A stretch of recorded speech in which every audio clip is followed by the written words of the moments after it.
भोजन और स्वास्थ्य। चित्रकथा के माध्यम से स्वास्थ्य संबंधी जानकारी।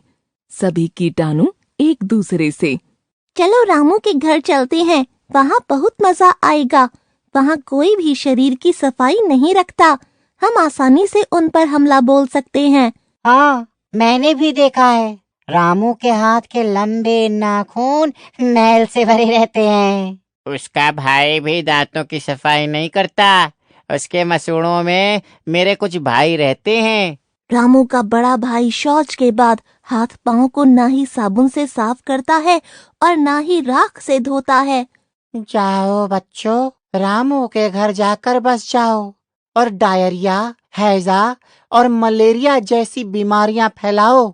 आओ चले रामू के घर पर हमला बोलते हैं।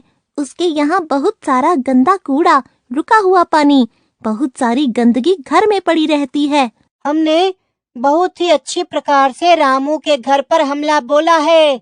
अब जल्दी ही सभी बीमार पड़ेंगे। सब बच्चे बीमार हो गए हैं, तुम घर की सफाई रखा करो।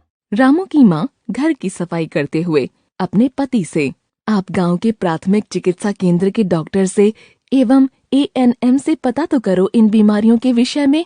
ठीक है, मैं आज ही डॉक्टर के पास जाकर पता करता हूँ बच्चों की बीमारी के विषय में। जैसा आपने बताया कि आपके घर में सभी बच्चे बीमार हैं, उस हिसाब से आपको कुछ बातों का ध्यान रखना पड़ेगा।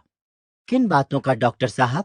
सभी बच्चों को ताजा बना हुआ ही खाना दें, बासी खाना बिल्कुल भी ना दें तथा खाने को हमेशा ढक कर रखें।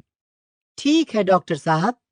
अपने घर के आसपास साफ सफाई का बहुत ही ध्यान रखें, जैसे कि आपके घर के आसपास रुका हुआ पानी नहीं होना चाहिए। उनके आसपास गंदगी को इकट्ठा न होने दें।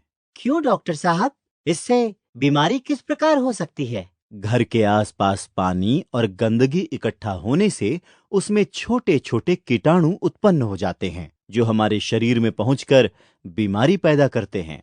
अच्छा डॉक्टर साहब, फिर तो घर के अंदर भी साफ सफाई रखना बहुत ही जरूरी है। सही कहा आपने। घर के आसपास के साथ साथ घर में भी सफाई रखना बहुत ही आवश्यक है, जैसे कि बच्चों को साफ सुथरे कपड़े पहनाएं, ताजे पानी से स्नान करवाएं, खुली हुई खाद्य पदार्थ का सेवन बिल्कुल भी ना करवाएं, खाने से पहले हाथ अवश्य धुलवाएं। डॉक्टर साहब, मैं आपकी सब बातों का ध्यान रखूंगा। इसके अलावा पौष्टिक भोजन अत्यंत आवश्यक है। भोजन तो ठीक है, पर पौष्टिक भोजन किस प्रकार का होता है? पौष्टिक भोजन मतलब आपके भोजन में सभी प्रकार के भोज्य पदार्थ की सही मात्रा होनी चाहिए। हम तो बहुत सारा खाना खाते हैं। पौष्टिक भोजन का अर्थ ज्यादा खाना नहीं, बल्कि ऐसा भोजन जिसमें सभी प्रकार के पोषक तत्व प्रचुर मात्रा में पाए जाते हैं। धन्यवाद डॉक्टर साहब, इन सभी पहलुओं से हमें अवगत कराने के लिए।